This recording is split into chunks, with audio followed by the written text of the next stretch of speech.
Halo anak-anak semua, apa kabar? Kita berjumpa lagi dengan Ibu Sri dalam pelajaran Bahasa Indonesia untuk kelas 2 SD, tema 2, subtema 4, perubahan wujud benda dan keragaman benda. Perubahan wujud benda. Di subtema 2 kita sudah belajar bahwa wujud benda ada 3, padat, cair, dan gas. Nah, perubahan wujud benda dapat terjadi dari padat ke cair, cair ke padat, ataupun padat ke gas, ataupun gas ke padat, dan juga gas ke cair atau cair ke gas. Mari kita perhatikan perubahan wujud benda tersebut satu persatu. Nah, satu, mencair. Nah, mencair ini artinya adalah perubahan wujud benda dari padat ke cair. Jadi, perubahan wujud benda dari padat ke cair. Nah, kita lihat. Nah, di sini ada lilin. Lilin ini padat ya. Nah, ketika diberi api dan ini menyala beberapa saat kemudian, maka lilin yang padat ini akan berubah menjadi cair. Nah, kemudian begitu juga dengan es batu. Nah, es batu yang dikeluarkan dari freezer jika dikeluarkan, nah lama-kelamaan kita masukkan ke dalam gelas maka dia akan berubah menjadi air. Begitu juga dengan es krim. Es krim ini padat ya, ketika kita beli padat. Nah, tetapi setelah kita keluarkan lama-kelamaan dia akan berubah menjadi cair seperti ini. Begitu juga mentega. Mentega jika mama memasak di dapur dipanaskan maka dia akan berubah menjadi cairan. Yang kedua adalah membeku. Nah, membeku ini itu adalah perubahan wujud benda cair menjadi benda padat. Ibu ulangi ya, perubahan wujud benda cair menjadi padat. Contohnya adalah ini, gula cair. Nah, gula Jawa cair atau sering kita sebut gula merah. Nah, ini awalnya dia adalah cairan gitu ya. Nah, tetapi setelah dia lama-kelamaan ini akan menjadi membeku dan atau menjadi keras. Nah, begitu juga contoh yang kedua, yaitu jika kita air minum ya, kita sering itu lakukan seperti itu. Kita masukkan air ke dalam gelas, kemudian kita masukkan ke dalam freezer, setelah itu kita keluarkan, maka dia sudah berubah menjadi es batu. Nah, perubahan wujud yang ketiga yaitu menguap. Nah, menguap itu adalah proses perubahan wujud benda cair menjadi gas. Gitu ya, proses perubahan wujud benda cair menjadi gas. Contohnya seperti ini. Ini ya adalah cairan, ketika dia menguap maka dia berubah menjadi gas seperti ini. Ini adalah gas. Yang ini juga gas ya. Nah, kemudian ini juga contohnya bensin. Kita masukkan ke dalam jerigen. Tetapi ketika kita lupa menutup jerigen ini, maka lama-kelamaan dia akan berubah menjadi uap, yaitu maka jerigen itu yang berisi bensin akan habis. Begitu juga dengan air yang kita panaskan, dimasak dan tidak diangkat. Meskipun sudah mendidih, dia akan menguap terus. Lama-kelamaan air yang di dalam yang kita masak tadi akan berubah menjadi habis ya, akan habis karena berubah menjadi uap. Nah, perubahan wujud yang ketiga adalah mengembun.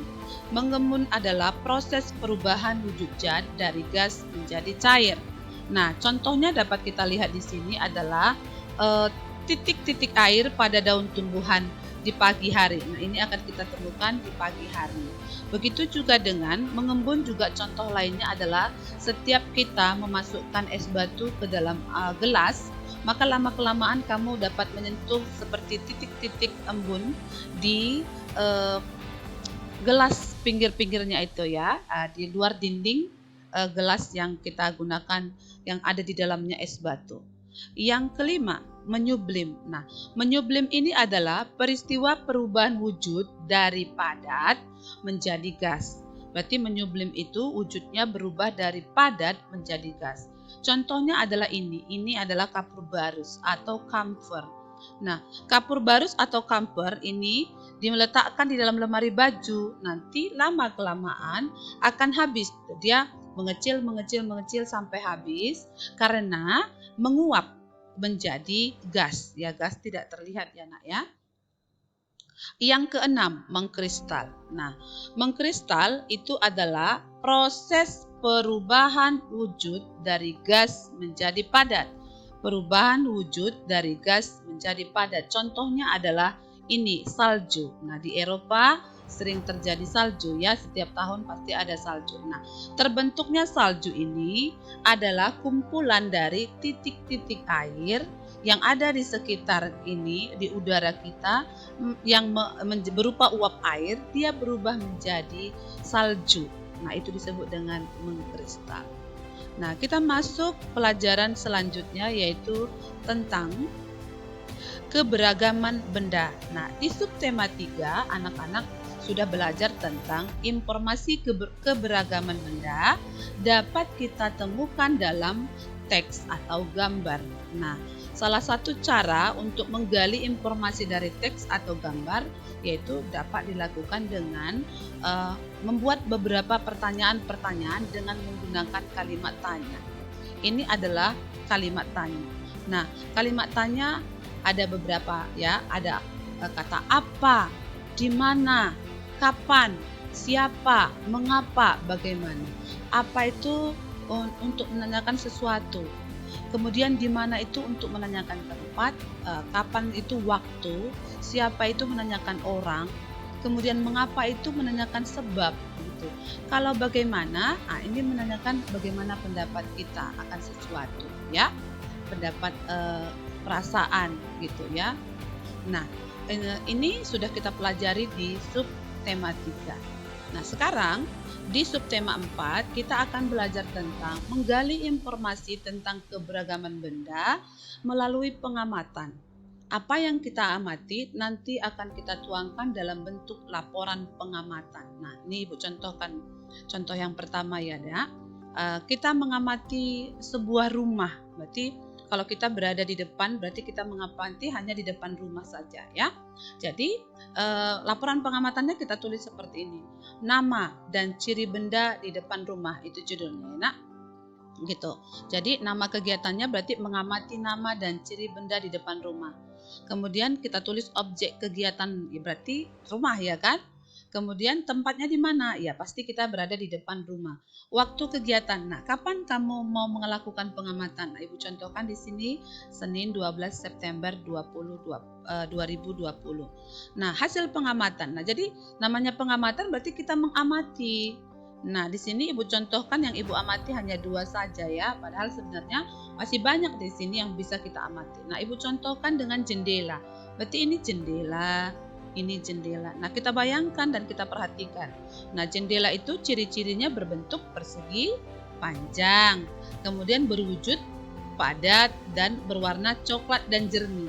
Coklat berarti pinggirannya, jernih itu berarti yang kacanya ya nak ya. Nah, nomor 2 yang Ibu amati lagi dari sini yaitu adalah tembok rumah. Berarti ini tembok rumah ya, di sini pinggir-pinggir sini tembok rumah. Nah, tembok rumah ini berbentuk persegi panjang gitu dan berwujud padat ya. Nah, ini dan berwarna coklat tua. Nah, berwarna coklat tua atau juga dia berwarna kuning, bisa anak-anak tuliskan. Nah, itu namanya contoh mengamati dan membuatnya di dalam bentuk laporan. Nah, kesimpulannya bisa kita buat kesimpulannya. Rumah merupakan benda berwujud padat dan terbuat dari kayu, kaca, dan batu. Nah, contoh yang kedua. Nah, ini contoh yang kedua, laporan pengamatan yang kedua. Nah, kita perhatikan ini. Nah, di sini nama dan ciri benda di tempat bermain judulnya ya. Nah, nama kegiatan, mengamati nama dan ciri benda di tempat bermain. Kemudian objek kegiatannya tempat bermain. Nah, tempatnya di mana? Taman kanak-kanak. Nah, waktu kegiatannya, nah ini Ibu contohkan saja Senin 13 September 2020. Nah, kita amati. Nah, di sini juga sama ya nak, Ibu contohkan hanya 2 saja yang Ibu amati. Yang pertama Ibu mengamati ayunan. Nah, di sini ada ayunan, kita amati ya. Nah, ciri bendanya berarti mempunyai tali, ada tiang, tempat duduk, bentuknya persegi, kemudian warnanya ada merah, ada hijau. Nah, yang kedua Ibu amati adalah trampolin. Nah, trampolin itu ciri-ciri bendanya terbuat dari besi dan juga dari karet. Ya, ini dari karet supaya kita bisa melompat ya. Kemudian bentuknya lingkaran, warnanya ada biru, pink, kemudian merah, ya, dan kuning. Nah, jadi kesimpulannya, di dalam tempat bermain, ayunan dan trampolin berwujud padat, kemudian trampolin berbentuk lingkaran dan ayunan berbentuk persegi. Nah, masih banyak sih sebenarnya yang bisa kita amati dari sini. Nah, seperti itu anak-anak ibu ya.